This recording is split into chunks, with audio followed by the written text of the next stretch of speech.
지난 몇 주간에 걸쳐서 계속해서 믿음에 관하여서 말씀을 나누었습니다. 예수님에 대해서 듣고 알고 있다고 하는 이 마태복음을 읽고 있는 1차적 독자들에게 마태는 이 말씀들을 가지고 묻고 있는 것입니다. 너희는 과연 어떤 믿음을 가지고 있는가? 어떤 믿음으로 예수를 믿으려 하는가? 어떤 믿음으로 예수를 따르려 하는가? 여러분, 복음은 막연한 추측이 아닙니다. 복음은 내 생각에는 여기에 머물 수 없는 것입니다. 내 짧은 지식으로는 이 복음을 다 담을 수도 또 다 설명할 수도 없습니다. 그래서 마태는 우리의 하나님을 향한 그리고 예수님을 향한 믿음을 끊임없이 돌아보고 점검해야 한다라고 말씀하고 있는 것입니다. 오늘 본문은 바로 그러한 연장선상에서 이해해야 하는 말씀입니다. 끊임없이 예수를 시험하려 하는 바리새인들과 사두개인들의 그 도전을 다 겪으신 뒤에 예수님은 마지막 사명을 감당하시기 위하여 발걸음을 옮겨 나가십니다. 하루는 제자 중 베드로와 야고보와 그 형제 요한을 데리고 따로 산 위에 오르십니다. 아마도 기도하시기 위해 오르시지 않으셨나 생각이 듭니다. 그때 그 산에서 제자들은 예수님의 얼굴이 해같이 빛나며 옷이 빛과 같이 휘어지는 광경을 목격합니다. 그리고 모세와 엘리야와 더불어 이야기를 나누시는 장면을 제자들이 보게 됩니다. 이처럼 소위 변화산 위에서 예수님의 영광이 드러나고 있는 바로 그 순간에 변화산 아래에서는 제자들의 연약한 믿음 상태가 폭로되고 있었던 상황이 오늘 본문의 내용인 것입니다. 산 아래에서 남은 제자들이 귀신 들려 고생하는 아이의 병을 고치지 못하자 서기관들과 유대 종교 지도자들의 공격을 받게 되는 그런 상황이 벌어졌습니다. 그리고 예수님의 일행이 현장에 도착했을 때는 마가의 기록에 의할 것 같으면 이미 많은 무리들이 운집해 있었고 거기에 서기관들과 변론을 벌이고 있는 장면들이 연출되고 있었습니다. 같은 사건을 기록하고 있는 마가복음 9장 14절부터 27절의 말씀을 좀 참조해 보면 그날 벙어리 귀신 들린 그리고 간질을 앓고 있는 아이를 그 아버지가 예수님께로 데리고 온 것입니다. 근데 예수님은 보이지 않고 9명의 제자들만 남아 있었던 상황이었습니다. 그래서 그들에게 자초지정을 이야기하고 이 아이의 병을 고쳐달라 이 아버지가 제자들에게 부탁을 합니다. 예수님이 안 계신 상황에서 벌어진 일이라 좀 당황스럽긴 하였지만 얼마 전에도 전도하러 나가서 귀신을 내쫓았던 그런 경험이 있었던 제자들인 터라 자신 있게 그 아이의 귀신을 내쫓기 위한 그리고 질병을 고치기 위한 시도를 하게 됩니다. 그런데 이게 웬일인지 아무런 일이 일어나지 않는 거예요. 그때 이 사건을 보기 위해 모여든 군중들 속에 서기관들과 종교 지도자들이 이것을 빌미 삼아 제자들을 추궁하기 시작했습니다. 그동안 치유의 역사가 나타났던 근거가 무엇이며 제자들은 왜 이날 아무런 치유의 역사도 행하지 못하는가 하는 그런 논쟁들이었을 것입니다. 너희들 혹시 귀신에 사로잡혀서 이런 일을 했었던 것 아니야? 라고 그렇게 추궁하는 일들이 있었을 것입니다. 바로 이러한 논쟁 가운데 예수님께서 산에서 내려오신 것입니다. 그리고 자초지정을 듣고서는 이 무리들을 향하여 그날의 이 아이의 사건을 통해서 몰려든 이 무리들을 향하여 예수님께서 이렇게 말씀하십니다. 17절에 믿음이 없고 패역한 세대여 라고 말씀하십니다. 그날의 주님의 말씀하심에 의할 것 같으면 그들은 거기에 모인 무리들은 믿음이 없는 자들이었습니다. 여기 믿음이 없는 그들, 즉 무리들은 바로 저와 여러분일 수도 있습니다. 예수님을 쫓아다니고 있었고 예수님의 말씀을 듣기를 소망해서 모였던 무리들이었지만 여전히 믿음이 없는 무리들 수 있다라는 거죠. 나는 과연 여기 본문에 나와 있는 이 무리들의 믿음과 다른가? 오늘 말씀을 통하여서 점검해 볼 수 있어야겠습니다. 여기 믿음이 없다, 아피스토스라는 말은 뒤에 나오고 있는 믿음이 적은 이라는 것을 뜻하지 않고 철저한 불신앙을 나타내는 말입니다.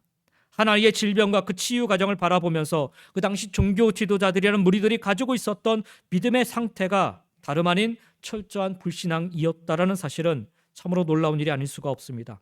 하나님을 믿고 신앙의 본을 보이며 그리고 하나님의 말씀을 가르치는 자들이 철저한 불신앙 가운데 살고 있는 현실. 왜 그들은 이와 같은 불신앙의 모습으로 살아가고 있었는가? 우선 귀신 들리고 간질의 질병을 앓고 있는 이 아이가 예수님께로 나오는 과정 속에서 그들이 보여주었던 태도를 통해 우리는 그들의 불신앙의 모습을 발견해 볼 수 있습니다.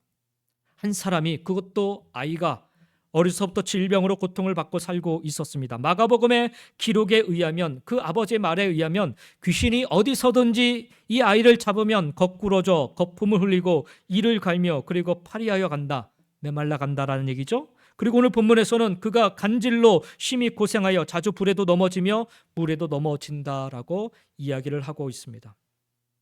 그러나 논쟁을 벌이고 있었던 그 어느 누구도 이 아이가 당하고 있었던, 겪었던 고통에는 아무런 관심이 없었습니다.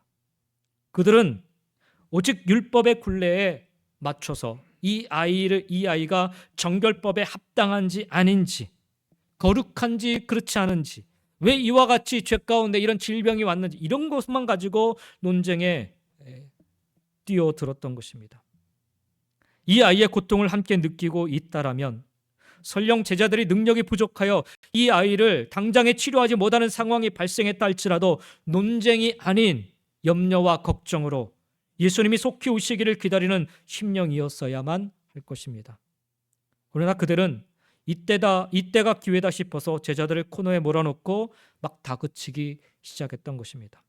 그들의 눈에는 고통 가운데 찾아온 이 아이는 도무지 안중에도 없었습니다. 하나님의 치유의 역사 따위는 관심도 없었던 것입니다. 이 아이가 낫든 말든 그거는 이 사람들에게는 도무지 관심거리가 아니었어요. 이 하나님이 이 아이를 고치실 것이라는 기대와 소망 따위 역시 찾아볼 수 없는 그런 상황이었습니다. 그렇습니다. 바로 그와 같은 모습이 그들의 마음속에 하나님이 계시지 않은 모습이었던 것입니다. 논쟁을 벌여서 예수님과 제자들을 궁지에 몰아넣으려는 구실만 오로지 그들의 마음속에 자리 잡고 있었던 것입니다. 뿐만 아니라 주님은 그들을 가리켜서 오늘 말씀해 보니까 17절에 패역한 세대라고 말씀하셨습니다. 여기 패역하다라는 말, 디아스 트레포라는 말인데 언제나 계속적으로라는 그런 뜻의 디아라는 말과 뒤틀리다, 돌아서다, 구부리다, 변하게 하다라는 뜻을 가진 스트레포의 합성어가 바로 패역하다라는 말입니다. 그래서 이 패역하다라는 말은 하나님의 마음과 뜻에서 돌아서서 언제나 자기 생각을 쫓아 잘못된 일을 계속한다라는 의미인 것입니다. 또한 본래의 위치에서 이탈하거나 삐뚤어져 있다라는 말입니다. 이 단어 안에 담긴 불신앙의 의미를 좀 생각해 보면 한 영혼을 천하보다 귀하게 여기시고 사랑하시며 구원하기 원하시는 하나님 아버지의 마음을 깨닫지 못하는 것이 바로 불신앙인 것입니다. 그리고 무엇이 패역인가 보면 어린 시절부터 물 가운데 넘어지며 고통의 시간을 보내온 이 아이의 아픔을 보지 않고 이 아이를 고치시고 치유하시고 온전케 하시기를 원하시는 하나님의 뜻은 전혀 생각지 않으면서 오로지 정죄하고 오로지 판단하고 논쟁의 주제로 삼고 마는 그들의 자기중심적인 그 태도가 바로 불신앙인 것입니다. 사랑하는 성도 여러분, 오늘 나의 믿음이라는 것이 혹 여기 보여지고 있는 이 무리들의 모습과 같지 않은지 돌아볼 수 있기를 원합니다. 하나님의 마음은 외면한 채 그저 판단하고 정죄하고 논쟁하려고만 하고 있지는 않은지, 나의 신앙의 자리에서 그저 내 눈에 보이는 대로 나의 논리와 나의 생각대로 이해하고 행동하려고 하고 있지는 않은지, 하나님 말씀을 잘 안다고 여기면서 그래도 예수님 앞에 나왔으니 라는 그런 안일함에 빠져서 오히려 불신앙의 믿음에 더욱 깊숙이 빠져들고 있지는 않은지, 오늘 이 무리들의 소위 믿음이 있다라고 하는 그런 모습을 통해서 우리 자신의 믿음을 통렬히 반성해보는 시간이 되었으면 합니다. 나의 믿음, 하나님의 마음에 다 있을 수 있어야 됩니다. 그 믿음이 있으면 한 영혼 귀하게 여기게 됩니다. 하나님의 마음으로 그 한 영혼을 바라보게 되는 것입니다. 율법의 잣대가 아니라, 규리의 잣대가 아니라 하나님의 마음을 품고 그 마음으로 한 영혼을 사랑할 수 있는 것, 아니 사랑하게 되는 것, 그것이 바로 참된 믿음인 것입니다. 이 믿음으로 예수님 앞으로 이끌려 나온 이 아이의 고통의 시간을 주님께서 품어주셨듯이 오늘 여러분의 손길 속에서도 이 믿음의 역사가 나타날 수 있기를 주의 이름으로 간절히 축원드립니다. 무리들의 그 믿음으로는 결코 어떠한 일도 일어날 수 없어요. 두 번째로는 오늘 본문에 보면 제자들의 믿음이 나타납니다. 그 고통받고 있는 아이를 예수님께서 그를 이리로 데려오라 말씀하시죠. 그리고서는 그 더러운 귀신을 꾸짖어 이르시되 말 못하고 못 듣는 귀신아 내가 네게 명하노니 그 아이에게서 나오고 다시 들어가지 말라라고 마가복음에 보면 그렇게 명하시고 이 아이를 고쳐주십니다. 이때 예수님께 조용히 다가와 제자들이 물어요. 우리는 어찌하여 쫓아내지 못하였습니까? 그때 주님께서 제자들에게 오늘 본문 20절의 말씀에 그러죠. 너희 믿음이 작은 까닭이니라. 자, 여기 제자들의 믿음의 상태가 적나라하게 드러나고 있는데 그 믿음이 어떤 믿음이냐? 바로 작은 믿음입니다. 그러면 작은 믿음이란 어떤 것인가? 우리가 믿는다고 할 때 중요한 것은 믿음 그 자체가 아닙니다. 믿음의 대상이 중요합니다. 예수님을 믿는 믿음이 중요한 것입니다. 들어보셨겠지만 크리스천 사이언스라는 그런 종교단체가 있습니다. 이단이지요. 이 사람들은 믿음을 강조하지만 그들이 이야기하는 믿음은 철저하게 자기 자신에 대한 믿음이에요. 너 자신을 믿으라는 겁니다. 나 자신을 믿으라. 자신을 믿으면 안 되는 일이 없다라고 주장하고 가르치는 것이 바로 크리스천 사이언스라는 종교입니다. 오늘날 이와 같은 이단들이 얼마나 우리 주변에 많은지 모릅니다. 성경은 그런 자신을 향한 자신을 위한 믿음을 결코 강조하지 않습니다. 이야기하지 않습니다. 자신에 대한 믿음이 아닙니다. 기독교에서 우리가 믿는 믿음의 대상이 누구인고 그것은 하나님이시죠. 그리고 예수 그리스도를 우리 믿음의 대상으로 삼고 있습니다. 예수 그리스도를 믿는 것입니다. 나 자신을 믿는다면 굳이 예수님을 믿을 필요가 없지요. 우리는 나의 한계를, 나의 좌절을, 나의 절망을 잘 알고 있습니다. 나의 죄를 알고 있습니다. 그래서 나의 구세주요, 나의 주님이신 예수 그리스도 앞에 나와 엎드려 그분을 나의 주님으로 믿고 신뢰하고 그분을 따라가는 것입니다. 이것이 인본주의와 우리 기독교의 결정적이고 본질적인 차이인 것입니다. 중요한 것은 주님에 대한 진정한 신뢰, 진정한 믿음인 것입니다. 주님을 신뢰한다고 말하면서 사실은 자신을 은근히 믿고 있는 그런 사람들이 많습니다. 그리스도인이 아니라 종교인이라고 할 수 있죠. 전 세계 기독교인들 가운데 우리 한국 사람들처럼, 한국 기독교인들처럼 믿는다라는 단어를 강조하는 민족 참 찾아보기 어려운 것 같습니다. 우리는 주님을 그냥 믿는다고 말하지 않지요. 주님을 믿습니다. 이렇게 얘기하지 않습니까? 예, 예. 엄청나게 강조하고 말하지 않습니까? 예. 그러나 여러분 그렇게 말해놓고 사실은 주님을 믿고 있는 것이 아니라 자기를 믿을 수 있는 가능성이 충분히 있습니다. 오늘 본문의 제자들이 그랬어요.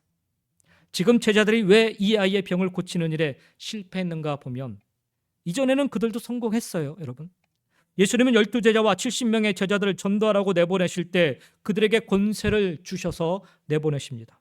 병을 고칠 수 있는 능력, 귀신을 쫓아낼 수 있는 능력과 권세를 주어서 그들을 내보내십니다. 그런데 그들이 돌아와서 어떤 보고를 하는가 하면 선생님 굉장합니다. 우리가 기도해 보니까 병자도 낫고 귀신들도 항복하는 것을 우리가 경험하였습니다 라고 하면서 아주 들뜬 마음에 그들이 예수님께 와서 고백을 한 것을 보게 됩니다. 그러니 여러분 이번에도 당연히 성공할 줄 알았던 것 생각할 수 있겠죠. 더욱이 오늘 본문의 상황을 좀 자세히 살펴보면 이 제자들의 아주 미묘한 심리적 상태를 좀 읽어낼 수가 있습니다. 지금 이 병든 아이와 씨름하고 있는 제자들 9명입니다. 9명. 3명은 예수님과 함께 산에 올라간 상황이었습니다. 그 3명의 제자가 누구인고 베드로, 야고보 그리고 야고보의 형제 요한이었습니다. 다시 말하면 제자들 중에서도 대표적인 제자들이 바로 베드로, 야고보, 요한이에요. 이 3명의 대표적인 제자가 없는 상황에서 지금 이 상황이 발생한 것입니다. 그들을 뺀 9명만 남아있을 때 아이의 아버지가 나타난 것이죠. 이 9명의 제자들 3명이 없는 것을 어떻게 생각했을까요? 아마도 제 생각에는 잘 됐다고 생각했을 것 같아요. 오늘 본문에 나와 있지만 이 9명이 아주 신이 났을 것 같습니다. 모두가 다 함께 있었다면 누가 그냥 앞장서서 이런 일들을 처리했을까요? 베드로가 했을 게 뻔합니다. 기도를 해줘도 아마 베드로가 앞장서서 기도하지 않았을까 싶습니다. 손을 얹어도 베드로가 가장 먼저 손을 얹지 않았을까 생각합니다.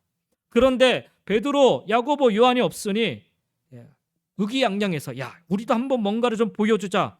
아니 뭐 베드로만 병 고칠 줄 아냐? 우리도 고칠 수 있지라고 생각하고 아마 폼 잡으면서 문제없이 고쳐주겠다. 그렇게 큰 소리 뻥뻥 쳤을지 모릅니다.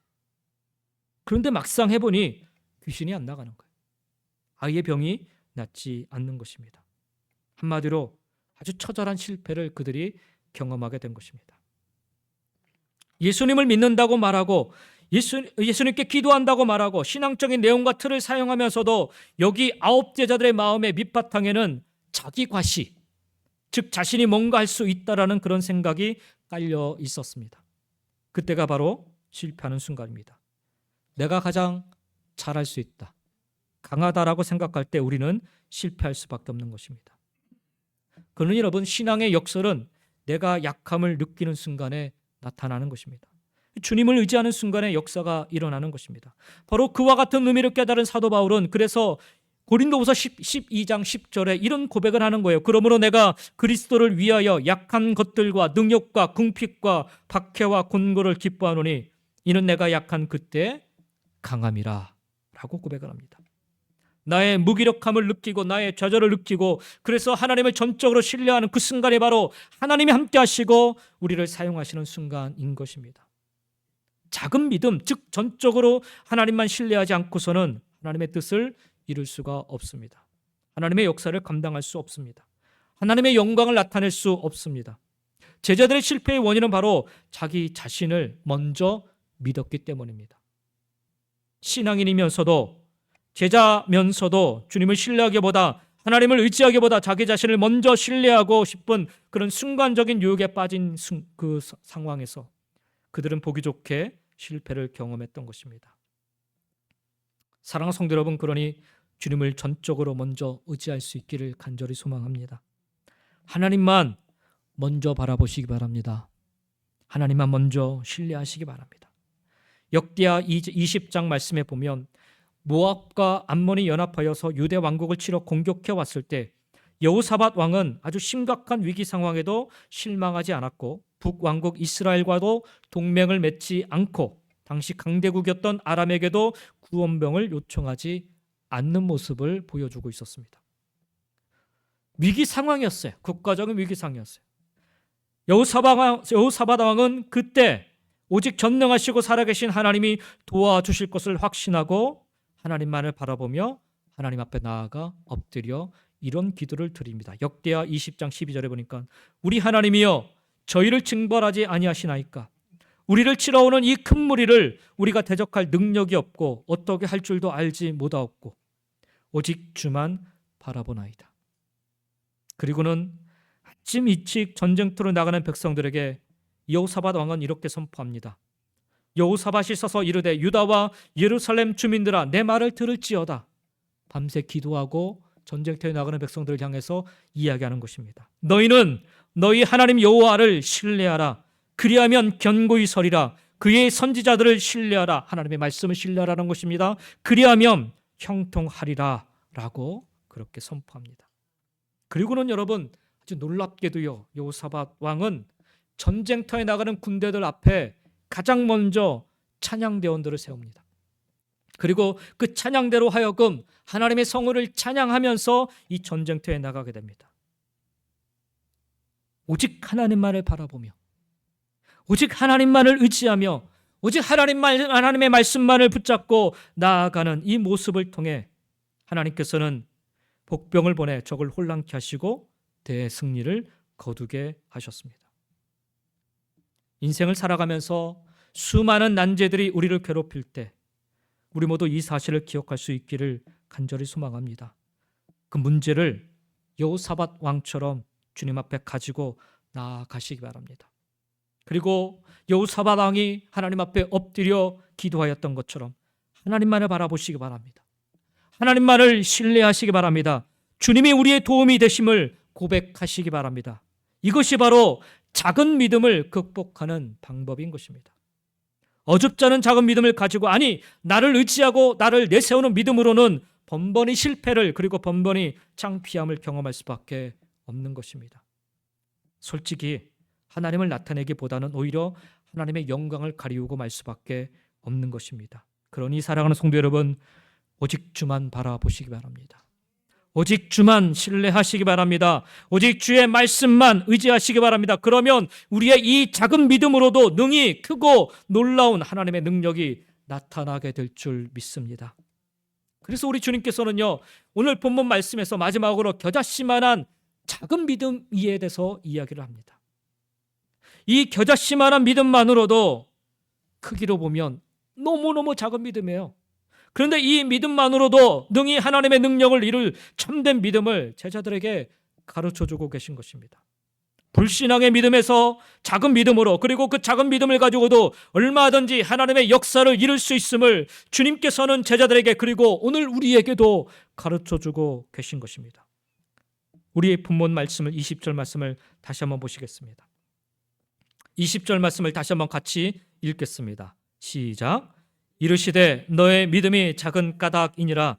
진실로 너희에게 이르노니 만일 너희에게 믿음이 겨자씨 한 알만큼만 있어도 이 산을 명하여 여기서 저기로 옮겨지라 하면 옮겨질 것이요 또 너희가 못할 것이 없으리라. 아멘. 예수님께서는 제자들이 능히 귀신을 쫓아내지 못한 원인이 그들의 부족한 믿음에 있었음을 상기시켜 주시면서 여기 9절 말씀에 보면 믿음에 대한 보충 설명을 하고 계십니다. 여기서 겨자씨 한 알이라는 것과 산은 믿음의 능력을 나타나기, 믿음의 능력을 설명하기 위해서 동원된 소재들인데요.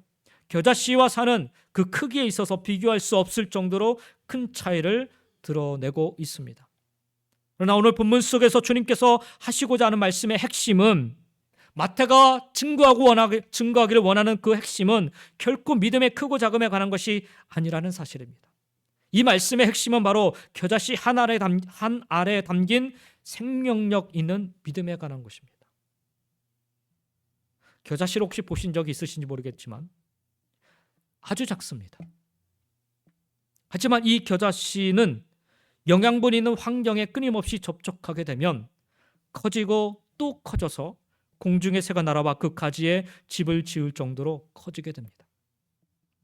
따라서 겨자씨만큼의 믿음이라고 하는 것은 그 믿음 안에 무엇이 담겨져 있느냐, 여기에 달려 있다라는 것입니다. 무엇에 대한 믿음이냐에 따라 생명력이 있느냐 없느냐가 판가름 나기 때문인 것입니다. 우리 주님은 너무나도 분명하게 말씀하고 계십니다. 요한복음 14장 6절에 예수께서 이르시되 내가 곧 길이요 진리요 생명이니 나로 말미암지 않고서는 아버지께로 올 자가 없느니라 말씀하십니다. 예수만이 길이시고요, 예수만이 진리이시고 예수만이 생명이심을 믿는 믿음, 비록 지금은 아주 작지만 이제 겨우 믿게 된 아주 미약한 믿음이지만 예수 믿음이 있다면 그 믿음은 생명력을 가진 한 알의 겨자씨 믿음으로 점점 자라 산을 옮기고도 남을 수많은 새들이 깃들 만큼의 큰 믿음이 될 것입니다. 왜냐하면 그 안에 예수라는 생명이 담겨져 있기 때문입니다. 그러므로 여러분, 예수 그리스도를 향한 믿음이 중요한 거예요. 우리는 못하지만 주님은 하실 수 있으시기 때문입니다. 주님으로 말미암아 불가능한 것처럼 보이는 일들이 이루어진다는 사실을 우리 모두 기억할 수 있기를 원합니다. 아니, 믿으시기 바랍니다. 나의 믿음은 불완전하고 부족하지만 나의 능력으로 하나님의 역사가 일어나는 것이 아니라 주님이 함께 하시기 때문에, 아니 주님이 친히 역사하시기 때문에 그 역사가, 그 기적이 나타난다는 사실을 여러분 잊지 마시기 바랍니다. 그러므로 또다시 말씀드리지만 주님을 신뢰해야 됩니다. 더욱 신뢰하시기 바랍니다. 이 믿음으로 힘없는 연약한 여러분의 자리를 박차고 일어나시기를 주의 이름으로 간절히 축원드립니다. 그리하여서 하나님이 이루실 크고 놀라운 일의 주인공들 모두가 다 되시기를 예수님의 이름으로 간절히 축원드립니다. 말씀을 마치겠습니다. 오늘 우리가 읽지는 않았지만 21절에 보면 그 내용이 없어서 없음이라고 기록이 되어 있습니다. 근데 사실 없어서 이 내용을 뺀 것이 아니라 여러 가지 사본들에 의해서 이 내용도 있고 저 내용도 있어서 조금 내용의 차이가 있기 때문에 마태는 그 내용을 아예 빼버린 것입니다. 근데 같은 사건을 기록한 마가복음 9장 29절에 보면 귀신을 쫓아내지 못한 제자들에게 예수님께서 이런 말씀을 하십니다. 이르시되 기도 외에 다른 것으로는 이런 능력이 나갈 수 없느니라. 왜 우리는 그렇게 못했습니까? 라고 묻는 제자들에게 예수님께서 하신 말씀입니다. 그래서 오늘 우리 마태복음 이 17장 21절에 없음이라 나와 있지만 사실은 거기 안에 담겨져 있는 내용은 기도 외에는 이런 능력이 나타날 수 없다라는 거예요. 다른 말씀에는 기도와 금식 외에는 이렇게 표현되어 있기도 합니다. 이 말씀이 무슨 말인고 하면 우리의 믿음이 자랄 수 있는 방법, 적은 믿음이 하나님의 능력을 나타낼 수 있는 믿음으로 자라갈 수 있는 것은 예수님을 더욱 온전히 신뢰하는 방법에 대해서 여기 말씀하고 있는데 그것은 바로 기도라는 거예요. 기도는 우리로 하여금 하나님을 의지하게 하는 방편입니다. 기도하면 할수록 하나님을 더 의지하게 됩니다. 기도하지 않을수록 자기 생각, 자기 의지, 자기의 계획, 자기의 잔꾀만을 의지하게 됩니다. 그러나 기도하는 사람은 하나님만 의지합니다. 기도하면서 우리는 주님을 바라보게 되는 것입니다. 기도에 대해서 쓴 글 중에서 왜 기도하지 않는가? 그것은 바로 우리가 교만하기 때문이다 라는 말이 생각이 납니다. 전적으로 동감하는 말입니다. 내가 다 할 수 있다라고 교만하게 생각하니까 기도할 필요를 느끼지 않는 것입니다. 그러나 자기 절망을 느낄 때, 자기 한계를 느낄 때 그때 비로소 하나님을 찾게 됩니다. 자기 절망을 느끼지 않을 때에도 주님의 방법이 최선의 방법이다, 주님의 지혜만이 최선의 지혜이다 라는 사실을 참으로 믿는다면 우리는 어떤 일을 하기에 앞서서 무릎을 꿇고 기도할 수 있게 되는 것입니다. 그런데 여러분, 교만하면 결코 기도하지 않습니다. 그래서 우리 주님께서는 제자들에게 일찍이 이 기도에 대해서 가르쳐 주셨습니다. 마태복음 6장 9절 이하에 보면 우리가 잘 아는 것처럼 주기도문이 기록되어 있죠. 그러므로 너희는 이렇게 기도하라. 하늘에 계신 우리 아버지여, 이름이 거룩히 여김을 받으시오며 나라가 임하옵시며 뜻이 하늘에서 이루어진 것 같이 땅에서도 이루어지이다. 오늘 우리에게 이러한 양식을 주시옵고 우리가 우리에게 죄 지은 자를 사하여 준 것 같이 우리 죄를 사하여 주시옵고 우리를 시험에 들게 하지 마시옵고 다만 악에서 구하시옵소서. 나라와 권세와 영광이 아버지께 영원히 있사옵나이다. 아멘. 주님이 가르쳐 주신 기도입니다. 이 기도의 핵심은 우리의 기도의 대상은 하나님이시다라는 거예요. 그리고 그 하나님의 뜻이 무엇인지 알아가는 것이 기도라는 것을 여기 주기도문을 통해서 가르쳐 주고 계십니다. 하나님은 우리에게 일용할 양식을 주시기를 원하시는 분입니다. 그 하나님을 알라는 거죠. 하나님은 우리가 용서함을 받은 자임을 알기를 원하시고 용서함 받은 자답게 용서하며 사랑하며 살아가기를 원하십니다. 그리고 하나님은 우리로 하여금 시험에 들지 않고 악에게 지지 않고 악을 이겨 승리하기를 원하십니다. 예수님은 제자들에게 하나님의 뜻을 알 수 있도록 이 기도를 가르쳐 주셨습니다. 우리의 뜻, 우리의 소망, 우리의 간절한 바람을 이루라고 이 기도를 가르쳐 주신 것이 아니라 기도를 통하여 하나님이 누구인지, 하나님이 무엇을 원하는지, 하나님의 뜻이 무엇인지를 알라고 이 기도를 가르쳐 주신 것입니다. 하나님을 알면 알수록, 하나님의 뜻을 알면 알수록 우리의 작은 믿음은 점점 더 커지게 됩니다. 왜요? 하나님을 품기 때문이죠. 하나님을 닮기 때문에 그렇습니다. 그런 여러분, 여러분의 믿음이 여전히 작다고만 느껴지신다면 주님이 가르쳐 주신 이 기도에 집중해 보시기 바랍니다. 그냥 주문 애우듯이 쭝얼쭝얼거리며 애우지 마시고 이 기도에 집중해 보시기 바랍니다. 주님이 가르쳐 주신 이 기도를 통해 하나님의 마음과 하나님의 뜻을 품어 보시기 바랍니다. 그러면 어느새 나의 믿음이 쑥쑥 자라고 있음을 깨닫게 될 것입니다. 문제 앞에 그저 위축되어 있던 내가 어느새 그 문제를 넘어서서 이 문제를 통한 하나님의 뜻 앞으로 달려가고 있음을 보게 될 것입니다. 그렇습니다. 기도는 우리의 작은 믿음을 점점 크게 만드는 우리 주님이 가르쳐 주신 방법인 것입니다. 뿐만 아니라 예수님은 이와 같은 기도의 삶을 친히 몸소 본을 보여주셨습니다. 틈틈이 새벽 미명에 한적한 곳에 나가서 기도하는 모습을 제자들에게 가르쳐 주셨어요. 그리고 무엇보다 마지막 십자가의 사명을 감당하기 위해 겟세마네 동산에 오르셔서 친히 이 기도하는 모습을 보이시고 가르쳐 주셨습니다. 내 뜻과 하나님의 뜻이 다를 때 우리는 어떻게 하여야 하는지, 하나님의 뜻이 정말 무엇인지를 알고자 할 때 우리는 어떻게 하여야 하는지, 예수님은 이 겟세마네 동산의 엎드림을 통하여 제자들에게 이 기도를 가르쳐 주셨습니다. 예, 물론 기도는 이론으로 얼마든지 알 수 있어요. 근데 여러분, 기도는 이론만으로 익힐 수 있는 것이 아닙니다.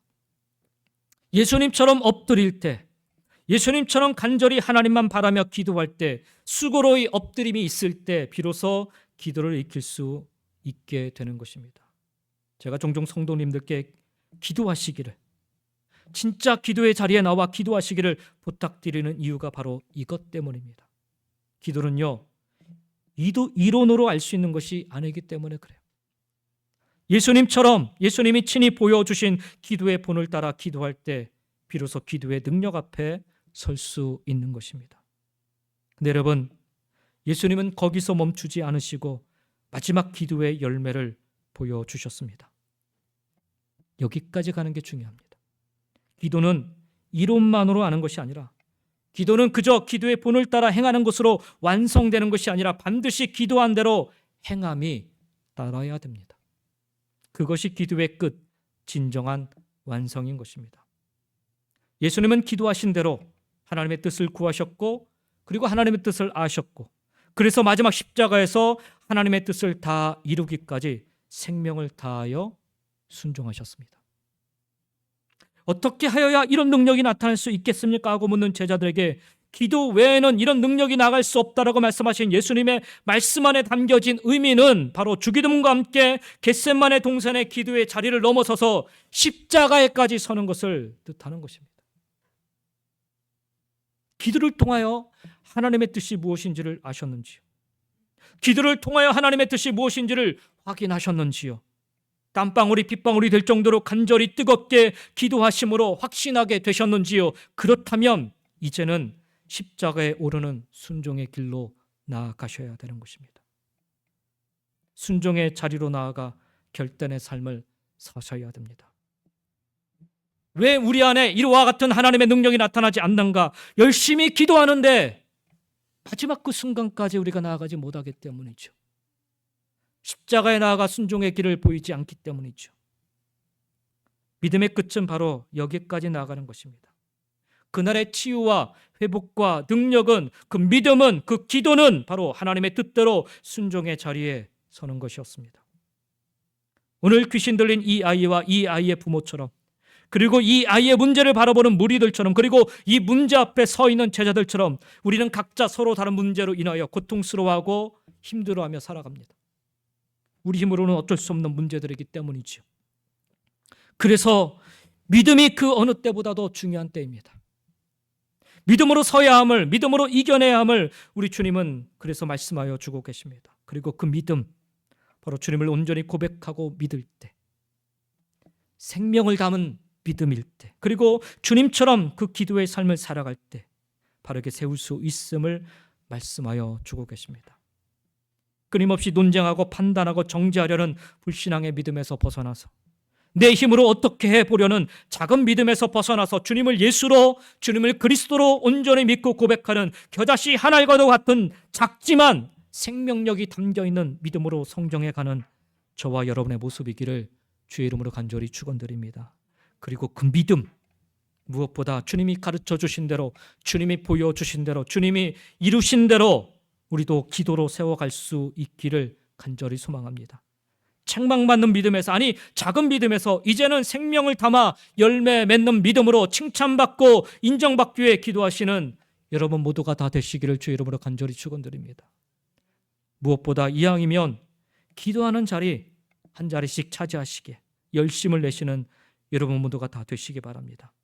그렇게 우리 주님께서 가르쳐 주시는 대로, 본을 보여주신 대로, 순종하신 대로 함께 엎드려 기도하고 때로는 금식도 하시면서 우리도 기도로 하나님의 마음을 움직일 수 있기를 간절히 소망합니다.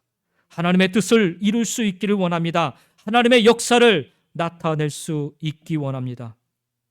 그렇게 엎드려 하나님의 인도를 구하기 시작할 때 우리의 작은 믿음 어느새 자라 큰 믿음으로 변할 것입니다. 하늘문이 열리고 하나님의 영광이 부어질 것입니다. 주님이 우리와 함께 하시기 때문이죠. 삶이 변화되고 우리의 가정과 우리의 일터에서 강한 하나님의 역사가 나타나며 우리의 힘으로 풀리지 않을 것 같은 문제들도 하나씩 하나씩 빗장이 풀리며 열리듯 문제가 해결될 것입니다. 하나님의 위대한 능력이 나타날 것입니다. 바로 여러분의 기도의 소리에 하늘 보좌가 움직일 수 있다라는 사실을 기억하시면서 주님 앞에 간절히 매달려 기도하는 작은 믿음에서 큰 믿음으로 변화되어 가는, 그리하여 생명을 담은 믿음의 사람들로서 주의 놀라운 능력을 나타내고 증거하는 복된 삶을 살아가시기를 예수님의 이름으로 간절히 축원드립니다. 기도하겠습니다.